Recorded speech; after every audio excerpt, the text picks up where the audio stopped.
बस भरकर जुआरी पकड़े गए, 2 लाख से अधिक की राशि जब्त। रेलवे कॉलोनी में एक क्वार्टर में चल रहा था जुआ। करीब 1 घंटे से जुआरियों से भरी बस को जीआरपी चौकी से थोड़ी दूर पर खड़ा कर रखा था। कारण पूछने पर पुलिस के पास कोई जवाब नहीं था। रेलवे कॉलोनी में जर्जर आवास पर आपराधिक गतिविधियों के अड्डे बन गए हैं। एक ऐसे ही जर्जर आवास में चल रहे जुआ घर पर आज रात आरपीएफ और जीआरपीएफ की संयुक्त दबिश कार्रवाई में 35 जुआरी पकड़े गए। इनके पास से 2 लाख से अधिक की राशि जब्त की गई है। इन जुआरियों को घटना स्थल से जीआरपी थाने एक बस में भर कर ले जाया गया। हालांकि जुआरियों से भरी हुई बस को करीब 1.5 घंटे तक रेलवे कॉलोनी में ही खड़ा रखा गया था। रेलवे कॉलोनी में इस तरह से एक रेल आवास में इतने बड़े पैमाने पर जुआ घर चलने की इस घटना से जीआरपी की भूमिका पर सवाल उठ रहे हैं। रेलवे कॉलोनी में रेल कर्मचारी रहते हैं, ऐसे में रेल परिवारों के बीच इस तरह से एक रेल आवास में इतने बड़े पैमाने पर जुए पर चलना बिना जीआरपी की मिली भगत से संभव नहीं लगता। अब पकड़े जाने के बाद जीआरपी के टीआई कहते हैं कि ये जुआ घर कोई संचालित नहीं कर रहा था, सभी जुआरी खुद ही यहाँ आकर खेलने लगे थे। अगर ऐसा है तो जीआरपी द्वारा कॉलोनी में की जाने वाली गश्त पर भी सवाल उठते हैं कि गश्त के नाम पर क्या जीआरपी केवल खाना पूर्ति करती है। विंध्य किरण के लिए रतलाम से आमिन हुसैन की रिपोर्ट। अपने GRP railway colony road number 7 railway के जो कंडम क्वार्टर है, वहाँ पे ऐसी सूचना मिली थी कि कुछ व्यक्ति जुआ खेल रहे हैं।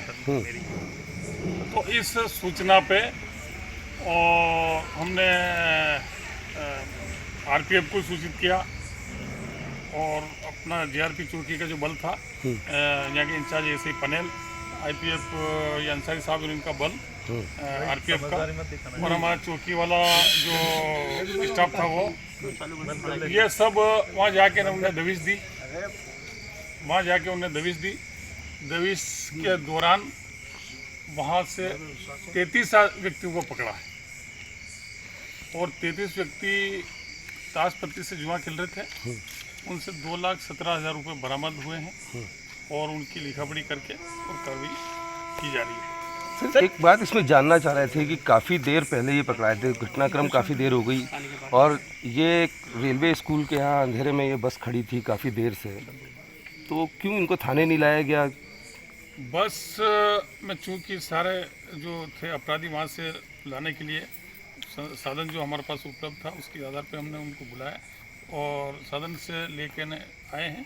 और आरोपी जो अभी हमारे पास में कस्टडी में है, हमने यहाँ हमारी कस्टडी में आदमी लगा रखे हैं और उसके बाद में लिखापढ़ी करी है, सारी कार्रवाई कंप्लीट। बात ये पूछी जा रही है कि जो बस है जिसमें आपने एक 32-40 जो सटोरी हैं जिनको पकड़ा है, तो उनको रेलवे स्कूल के यहाँ अंधेरे में बस क्यों खड़ी थी? आपके थाने पे बस खड़ी कर लेते हैं। थाने के हमने कस्टडी में हमारे जो थे वो आदमी लगा रखे हैं, वो हमारे कस्टडी में है। ठीक है, और आगे क्या कार्रवाई करेंगे? आगे कार्रवाई इनकी लिखापढ़ी करेंगे। इनके खिलाफ जो प्रकरण है, प्रकरण पंजीबद्ध करके कार्रवाई की जा रही है। प्रदेश के समय से चल रहा था वहाँ पर? कितने समय से चल रहा था? उसकी सूचना कैसे? उसकी सूचना हमको आज मिली हमारे हिसाब से, जो भी किसी ने मुखबिर ने बताया और हमने तत्काल दबिश दी। इस तरह की पहले भी सूचनाएं मिलती आई हैं कि रेलवे कॉलोनी में पहले भी अगर सूचना मिली, पहले भी हमने प्रकरण बनाए।